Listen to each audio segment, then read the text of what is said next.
And, alright, here's another situation.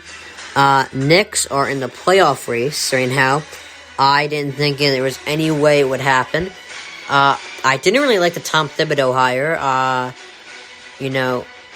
I thought he would work these guys, just wear them out. Julius Randle, I knew he was good. I didn't think he'd be this good. He's developed a real three-point shot, because he was productive with the Lakers and with the Pelicans, but he has,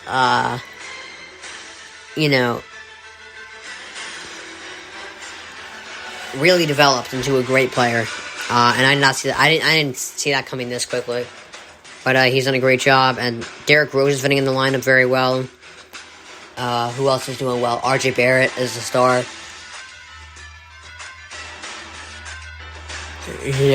It's sorry for my yawning. I don't know why I keep doing that.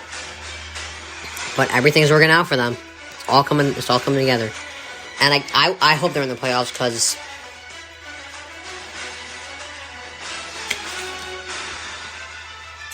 it's always more fun to watch them at Madison Square Garden in the playoffs. At least I've heard.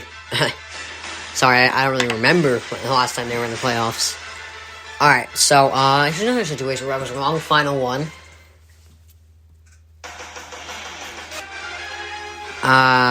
Guys are taking 2 pro days.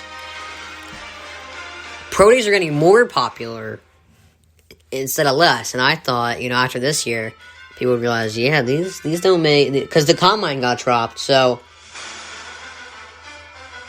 I thought people would finally realize, pro days, wow, they are worthless. They're even more worthless than we thought, because we were looking forward to them, and then we didn't really get much from them. So I'm kind of shocked that this is actually working out. Alright.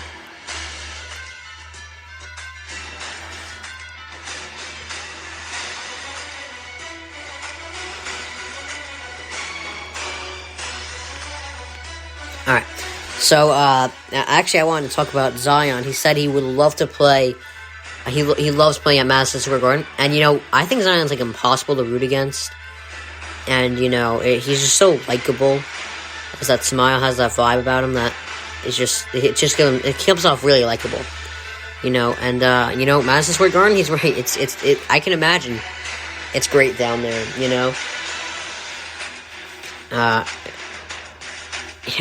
I've seen some, everyone likes playing in New York. Who wouldn't? I mean, and I was actually kind of pulling for him to go to New York in the draft, but I mean, as a Cavs fan, I want him to go there, but I thought New York would be very exciting to see him. I thought it would be perfect for him, big market for him. I thought that would be great. But he went to the Pelicans instead. He's still doing a great job there. So, the Falcons are sending personnel to Francis Pro Day. Again, I think it's smokescreen for a team like the Broncos. Or a team like, what's their face? Maybe the Pats. Because I don't know what they're going to do at quarterback. I know they signed Cam Newton, but that means, nothing.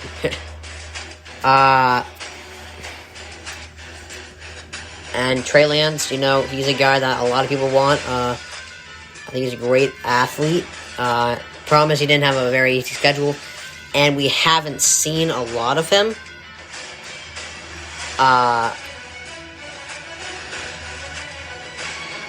So it's tough to see him as a top prospect, but I like him. I think he's a great guy to start a team with, especially for a team like the Broncos who like athletes on their team. So I think this is a smokescreen, and I think it's a good one. I think it's smart. So alright. So KD got injured again. By the way, I'm almost done with this podcast. This has gone very quick. So KD got injured again. Not a shock, but it's just, I'm kind of just okay, I never thought he would be LeBron's replacement, but, I know some people said, oh, he beat him, so it makes, it says something that he beat him, but he beat him along with the help of Curry, defense from Draymond, and Clay, I think it was he just had that. LeBron had help too, I'm not denying that in any sense. LeBron had help too. But he did not have what KD had. LeBron had two good offensive players. KD had two good offensive players as well, and two good defensive players. That Warriors team was just stacked. So, it took him a 4 All-Star team that was already 73-9 the year before without him to beat LeBron. So, I don't think I never thought he was better. But I'm kind of he's really brittle. I've said this before. He's in 700 days. That's 2 years. 700 days. In 2 years, he's played, 20? He hasn't played 7 straight games in 2 years. In 2 years. And we're kind of falling for something. I think what's happening here is we are, we fall for pretty a lot. If something is pretty, we try to do it. We think it's, we can't really control it. So, Gonzaga was pretty. We all thought they were going to win the tournament. They were just very flashy, very offensive. Just a team that you'd expect to win it all. Undefeated. Think about this. The Nets are not a defensive team. They don't play tough. Baylor was tough. When they beat Gonzaga, they were tough. They can be pretty too. That's why they destroyed them. Because if they weren't pretty too, they would just beat them. But they crushed them because they were tough. And tough always wins. Tough always wins.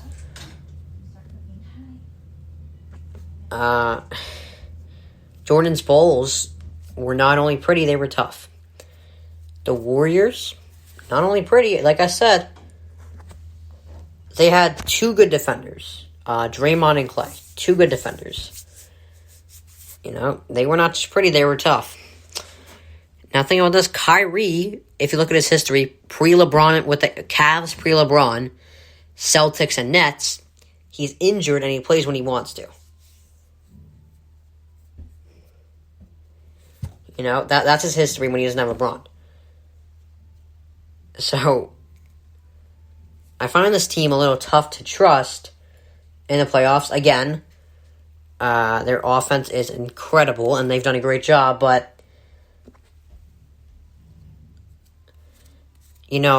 my concerns at the beginning are kind of starting to come. They're kind of starting to become a reality. Kind of building up now. Because, one of my concerns was that they wouldn't be able to share the ball. That's clearly been diffused. But everything else, my other concerns, they're starting to become a reality. So, because think about this, Andre Drummond has been a nightmare for them, actually. Andre Drummond, if you look at when he plays them, he's been a nightmare. Because he's tough. They got, I think, again, I thought it was just one game, but, considering they did get crushed by the Lakers, using just Andre Drummond and, Dennis Schroeder and all those guys, I know it's Drummond and Schroeder, they're great. But how are they they're going to beat Kyrie and Harden? No, they shouldn't. So, you got to be tough in order to win a championship. It's just a reality. Can't just be pretty. The Nets so far just look like they're pretty. So, let's see what happens. All right, 3 more, not shortened segments, so probably about 25, 30-minute podcast. All right. Let's get some music going. All right.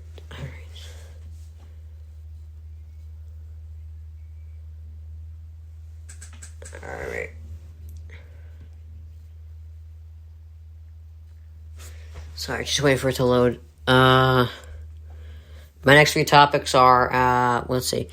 KD with, he left Westbrook out of his top five. Embiid said that the Sixers feel unbeatable at home. And I'm actually going to talk about Jake Paul. I didn't want to, but I guess I will. Gonna actually end the day with that. I didn't really. You know what? I'm going to talk about it right now. So, he knocked out Ben Askren, as everyone knows. You know, I mean, he's 3-0. He's 3-0 in his boxing career. I didn't think he'd beat Ben Askren. I thought he'd beat Nate Robinson just because Nate Robinson, it's just the height advantage, you know. All is coming to him. And Ben Askren was a legit fighter. You could say that he's out of shape and all that, but he was 19-2 in MMA. I mean, I don't have a problem, and people like it. People like seeing this. It's good. It's good television.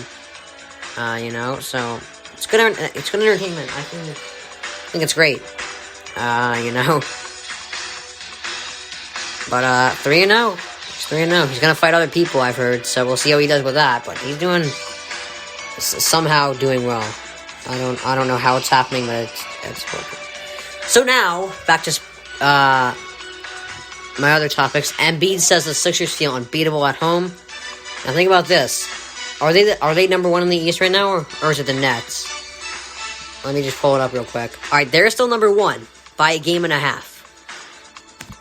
Hold on to that spot. Now I don't know if there's going to be fans or not, but home court either way it's a great advantage. You don't have to travel or anything. Just stay there, relax. And, you know, home court is still huge, despite, you know, even last year I thought it was critical. I mean, last year there was no home court, except for the Magic. But, you know, it's, they do look unbeatable at home. Last year, that was their thing. They were horrific on the road, great at home. It was crazy. They were great at home, bad on the road. Or were they like 28-2 at home? Yeah, they're 22-5 at home right now. And in their away games, they are. Let's see. What are they in their away games? In their away games, they are.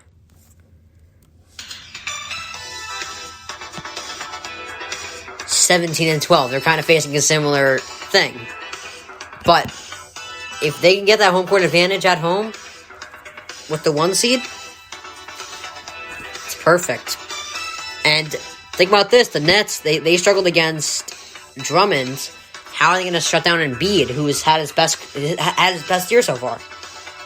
So we'll see what happens there. But if they get their home court, I think they might be coming out of the East, maybe. I still have the Nets coming out of the East. Don't worry.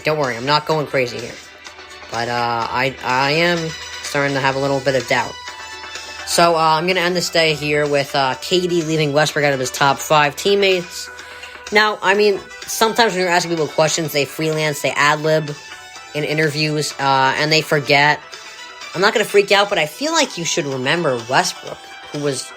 Because he spent, 9 years with Westbrook? He spent like 8 or 9 years with Westbrook. He didn't spend that time with... He spent like 3 years with Curry and Clay. He spent 3 years with Curry and Clay. And he spent... And he hasn't even spent a whole year with Kyrie and Harden. So, if you spent 3 years with Curry and not even a year with Harden and Kyrie... You know, how can you forget Westbrook? But I'm not going to freak out because people freelance all the time. Like I said, they forget in interviews. It's easy to. But you named Serge Ibaka over Westbrook. I'm a little like, what? But I agree with that top 5 actually for KD. I think that those are his top 5 teammates. Yeah, like Clay Westbrook.